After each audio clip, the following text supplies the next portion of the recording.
Hello again, and welcome back. This is our year-end edition of Wade into Wealth, a year that began with the inception of this podcast, and one that I'm happy to say we are thrilled will continue into the new year. I'm Chuck Wade. This is my brother Ethan. It has been awesome to be able to share this journey with you this year, and if you've been listening throughout the year, if you started at a point, thank you for sticking with us.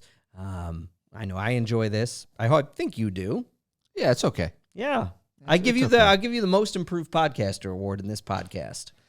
Yeah. I would say the first. Yeah, it's the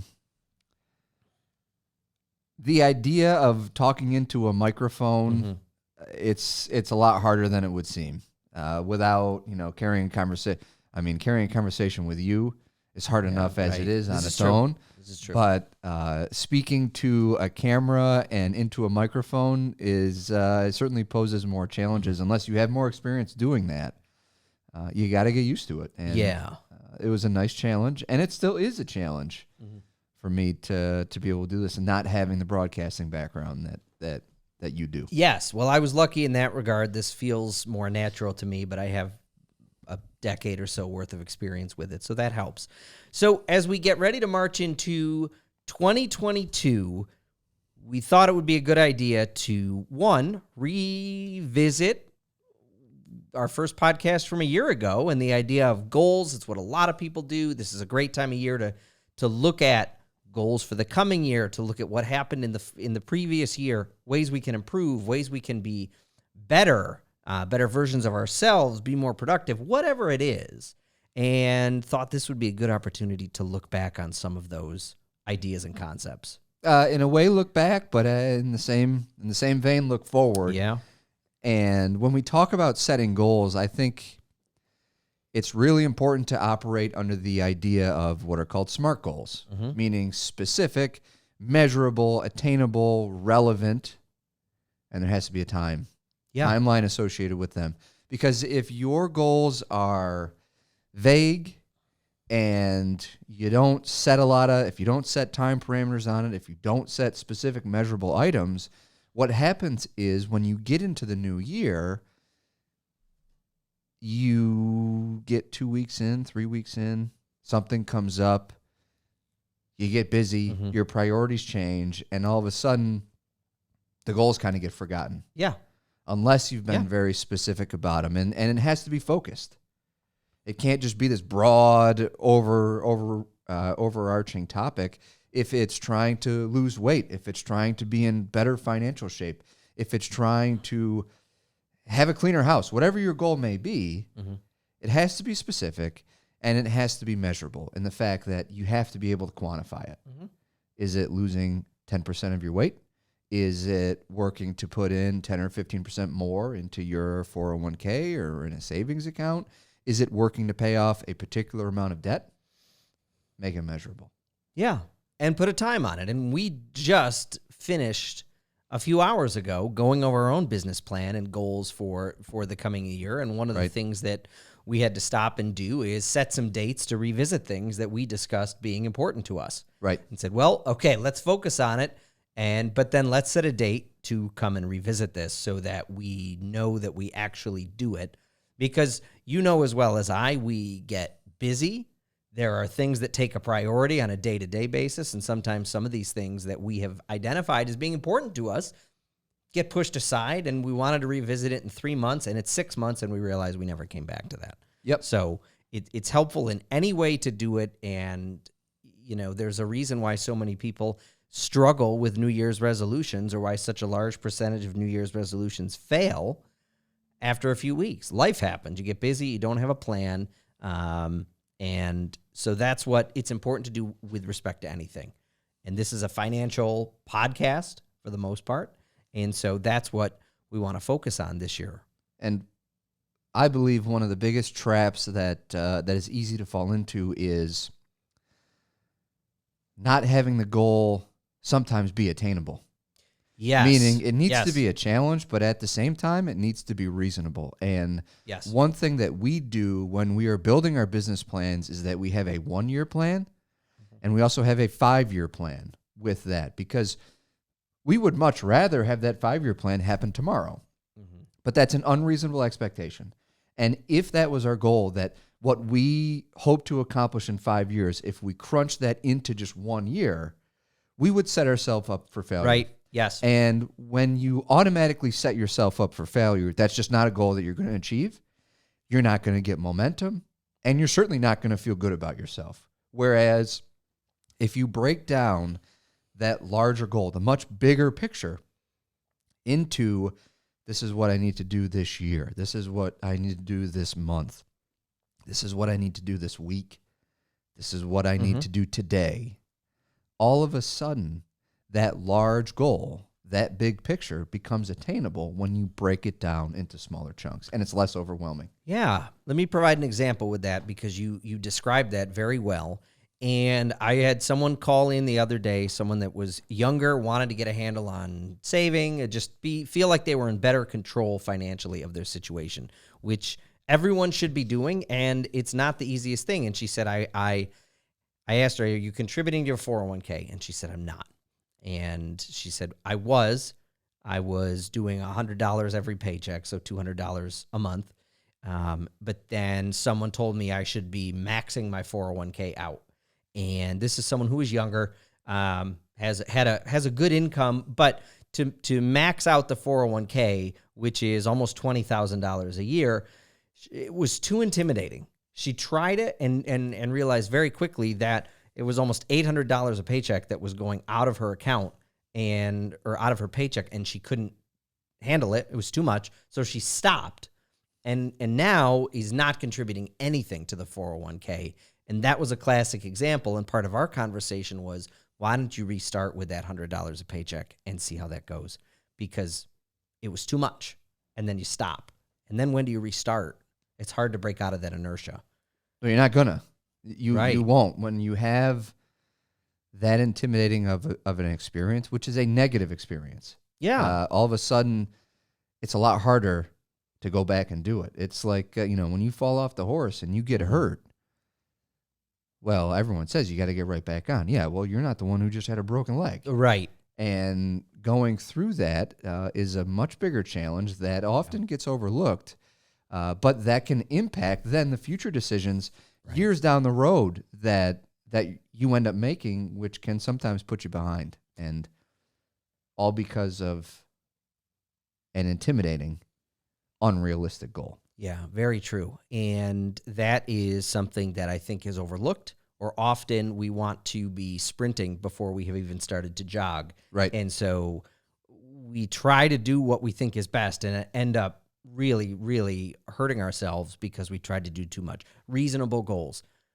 And what you said about having a 1 and a 5 year, it's okay to have really big goals, but then we need smaller ones to get ourselves there. Yeah, we need absolutely. smaller ones. We do that with our business. We do that in our personal lives with various things, and look, sometimes you still fail. That still happens. You don't hit every goal. But if they were easy to attain, they wouldn't be called goals. They would just be things you do. The reality is, the only people who don't fail at their goals are the people who don't set any to begin with. You're going to fail. Mm-hmm. Failure happens.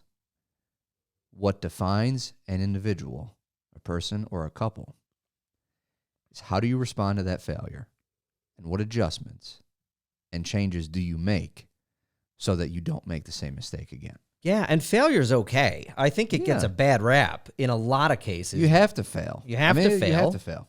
But it's okay. And again, think about mom and dad. They had you first. Yeah, that's right.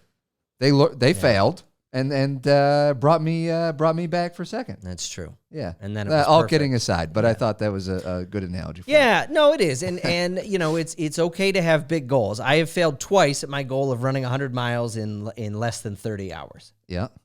But the learning and the experiences and the lessons that have come from that have been significant. And in the more recent past, you probably were able to channel those when you accomplished your Everest climb. Yes, when my wife. So those failures, I can't speak to your mental mindset in that time frame. It wasn't there, and it wasn't me. But I would be willing to bet that those failures were a driving force to keep going at a time when your body was telling you, you should probably stop. Yeah, without a doubt. And this is something my wife and I did together. It was a physical endurance challenge. And there are moments in there where I specifically remember thinking, all right, you've been here before. What can you do differently this time? And that goes back to something we talked about last week. We talked about doing a pre-mortem of thinking about what will go wrong. You can do this with your goals too. What will go wrong? What will get me off track? 2 months in, what could happen in February that could sidetrack me from this goal? And how will I adjust to that? How will I react to that? What can I do to bring me back on track? That's our job in a nutshell, is to keep people on track and bring them back on track when we fall off, and everyone falls off. So yeah, and the reason why you do that is because it's going to happen. You're going to fall off. You're going to hit a bump in the road, and the easiest thing is to revert back to our old ways because that's easier and it's comfortable. Comfort doesn't allow us to grow. Yeah, nothing happens. Nothing truly great happens when you're comfortable. No, you can relax. You can relax, and that's fine. Relaxation is nice at certain times. It is, but the growth happens when you step out of your comfort zone. And for a lot of folks, that may be even people will call us, or we'll get someone that comes in. You could tell they're hesitant, they're nervous.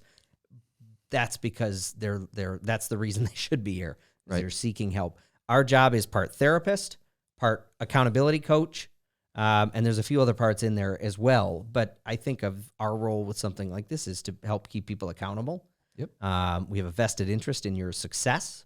And that's the thing, too. When you set goals, people become invested in your success and want to help you.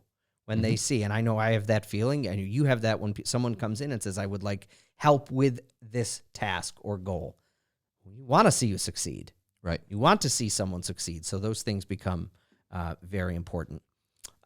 So with that, understanding that we are a financial podcast, usually around this time is a great, or usually around this period of the year is a great time to look at what adjustments has the IRS laid out in terms of 401k contributions, IRA contributions, health savings account contributions. So have we seen some increases in those numbers? In some we have. So let's talk about 401ks /403bs /457s. They're all the same. They're essentially the same. Those are employer-sponsored retirement plans. Only difference is what type of employer is providing them to you. Right. 401k would be a for-profit business, a 403b, something like a hospital, a school, a not-for-profit, and 457 would be a government agency. So whether you're working for the federal government, a police department, fire department, anything along those lines.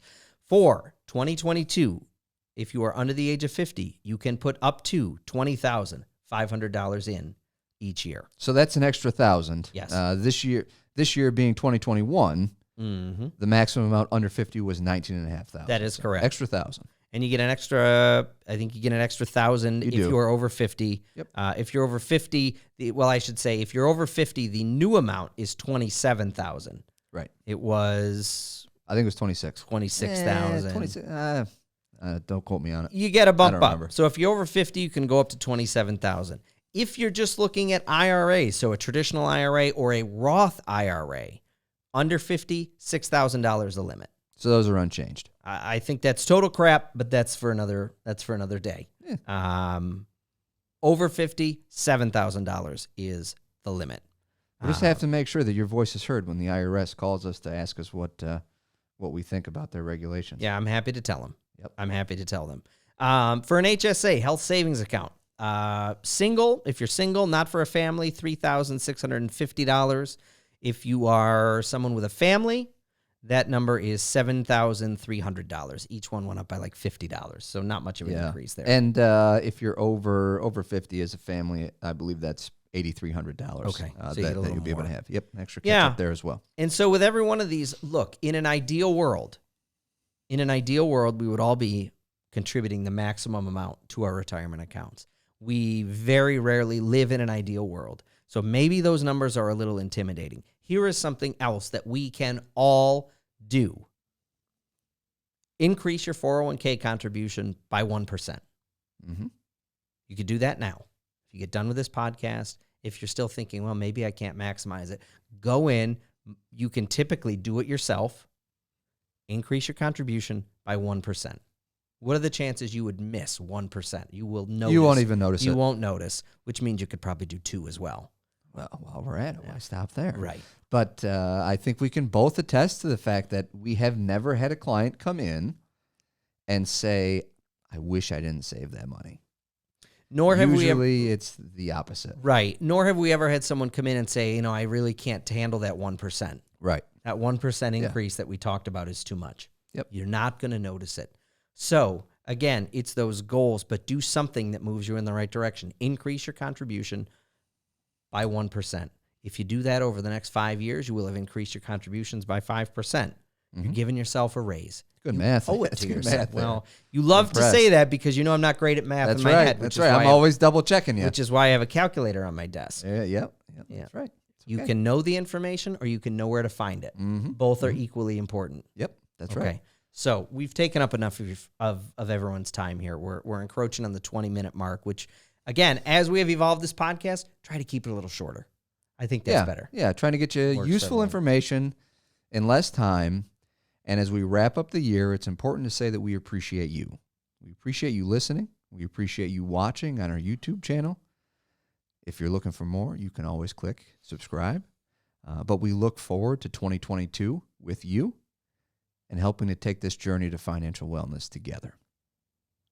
It's a lot of fun to share it with you as well, Gypsy. Likewise. Yes. Thank you very much. Yep. That's it. So we'll be back next week. The journey continues, as does Wade into Wealth. All the best as we head into the new year.